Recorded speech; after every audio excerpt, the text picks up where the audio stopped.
Yeah, so Queensland Parks and Wildlife Service in the Eastern Downs, we try to aim for 10 planned burns a year throughout all the estates. In the Toowoomba escarpment areas, we try to aim for 1 to 2 planned burns for a year. And that's dependent on where we burnt in the last few years and where fuel loads are in and around those estates. So we try and burn in Ravensbourne National Park and Crow's Nest National Park and any of the other estates where we have identified risks associated with fuel hazard reduction. So last year we conducted a planned burn at Hampton National Park. That's the smallest national park in Queensland. It's 7 acres, but it is surrounded by urban interface. It's right in the centre of Hampton. It's approximately 1 kilometre east of the New England Highway. Crews went about conducting a planned burn. That involved lighting the edges of the national park and letting fire creep through the reserve in a slow manner, in a cool burn, and that reduced approximately 70% of the fuel load in that national park. The burn was conducted in May as the conditions were drying off towards winter, so we had a long time for the fire to actually go out. The planning for the burn conducted took approximately 1 week. That involved establishing fire breaks, contacting our neighbours, going through doing community service announcements and ensuring all our stakeholders were engaged with. The burn itself was conducted over 3 to 4 days.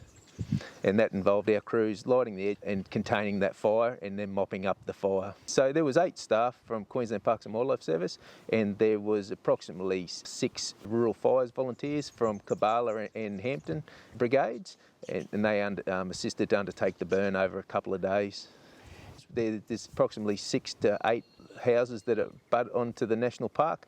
Further afield there's up to 50 houses in the general location which may have been impacted by smoke and other effects from the fire that was conducted.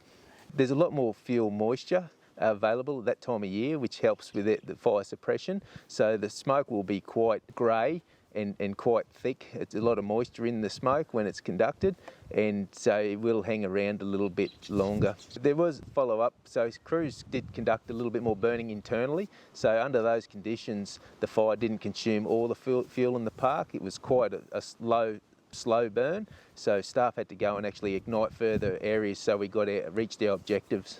May 2020 was after obviously the 2019 season, and that fuel loading was identified as a potential risk to the community going forward, and given after 2020 we had rain, it was deemed a good time to actually undertake the planned burn. November 2019, conditions were extremely dry. Queensland Parks and Wildlife Service were already on active fires throughout our region. So in November, a fire started in the Grapetree locality, and it ended up pushing east towards Crow's Nest National Park and Toowoomba State Forest and the locality of Mount Jockey Road. That fire was a significant event. So our staff were involved in many facets of including the suppression of that fire. So our staff undertook what we call patrol and mop-up of a fire edge. So that's where we prevent the fire spreading further in through the landscape using fire control lines. So the Grapetree fire was run from QFRS, Queensland Fire and Emergency Response, due to the fact that there was potential for life and property losses in that fire. So the Grapetree fire travelled east. It consumed approximately 20,000 hectares of multiple land tenures, including National Park, State Forest, Toowoomba Regional Council reserves and freehold properties. So that was a significant fire. The fire ended up about approximately 15 kilometres west of Esk, where it was pulled up on containment lines. That was great news. Prevent the fire moving through that landscape and potentially threatening more infrastructure towards Esk. It was originally called the Grapetree Peachy Fire, just where the ignition point was, so we keep a standard name for that fire.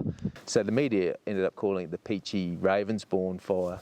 So, and it actually went back towards Crow's Nest also. The fire ended up approximately 6 kilometres from Crow's Nest as one of the containment lines of that fire. So it was to the east of Crow's Nest, towards Crow's Nest National Park and 3 Mile Road. A lot of lessons learnt from that fire in terms of interoperability with our other fire agencies. So working in with QFRS on a significant fire event, and working in with other fire agencies including Toowoomba Regional Council and Rural Fires. What was pushing the fire was the significant fire of weather we had at that particular point in time. We had the prolonged drought. We also had a series of really high westerly winds and southwesterly wind changes, which was pushing that fire towards the east. That made containment of that fire difficult, where we had significant spotting events, which is fire spotting ahead of the fire front and creating new fires. So there was a lot of difficulty in the containment of that fire. There was a lot of really good work done by landholders in terms of preparation of their properties. It made it really very easy for containment of the fire around their properties, and that means reducing the fuel around infrastructure like water tanks and reducing any of the flammability products around their house. So they were able to protect the houses a lot easier in a lot of instances. There's certainly houses saved along Tin Mine Road in that locality where the work had been done beforehand, and flammability fuels were reduced and relocated. Fire containment on the Downs is certainly a lot easier with the topography. On the Toowoomba Range, we obviously have some very steep topography, and that really creates other issues in terms of switchbacks where we can't have flat, straight fire lines. A lot of fire lines are switchbacks and go up and down steep topography, and where we've got that, it certainly makes containment of fires a lot more difficult and tricky in terms of managing the fire behaviour to achieve the objective.